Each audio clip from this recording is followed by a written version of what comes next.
Hello, and welcome back to our Christmas special here on the Bold Existence YouTube channel. I'm excited for you to join us all through the month of December as we read one chapter every day, starting from before Jesus was born, throughout his whole life until after the resurrection. Today we are jumping in to chapter 14. Here we go.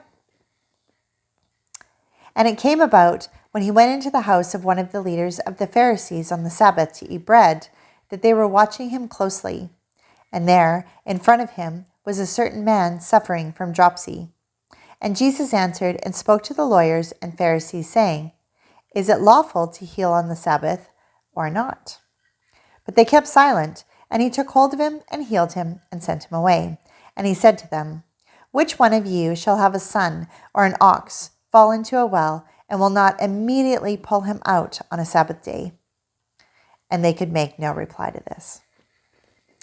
And he began speaking a parable to the invited guests when he noticed how they had been picking out the places of honor at the table, saying to them, When you are invited by someone to a wedding feast, do not take the place of honor, lest someone more distinguished than you may have been invited by him. And he who invited you both shall come and say to you, Give place to this man, and then in disgrace you proceed to occupy the last place. But when you are invited, go and recline at the last place, so that when the one who has invited you comes, he may say to you, Friend, move up higher. Then you will have honor in the sight of all who are at the table with you. For everyone who exalts himself shall be humbled, and he who humbles himself shall be exalted. And he also went on to say to the one who had invited him, When you give a luncheon or a dinner, do not invite your friends or your brothers or your relatives or rich neighbors, lest they also invite you in return and repayment come to you. But when you give a reception, invite the poor, the crippled, the lame, the blind, and you will be blessed, since they do not have the means to repay you, for you will be repaid at the resurrection of the righteous. And when one of those who were reclining at the table with him heard this, he said to him, Blessed is everyone who shall eat bread in the kingdom of God. But he said to him, A certain man was giving a big dinner, and he invited many. And at the dinner hour he sent his slave to say to those who had been invited, Come, for everything is ready now.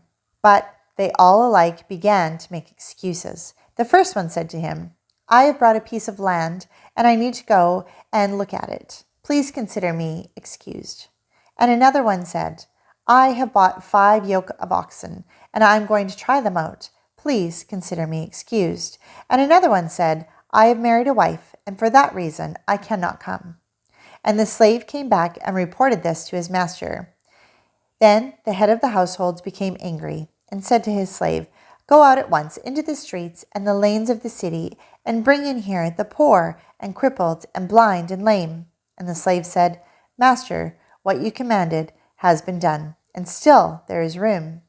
And the master said to the slave, Go out into the highways and along the hedges and compel them to come in, that my house may be filled. For I tell you, none of those men who were invited shall taste of my dinner. Now great multitudes were going along with him, and he turned and said to them, If anyone comes to me and does not hate his own father and mother and wife and children and brothers and sisters, yes, and even his own life, he cannot be my disciple. Whoever does not carry his own cross and come after me cannot be my disciple. For which one of you, when he wants to build a tower, does not first sit down and calculate the cost to see if he has enough to complete it?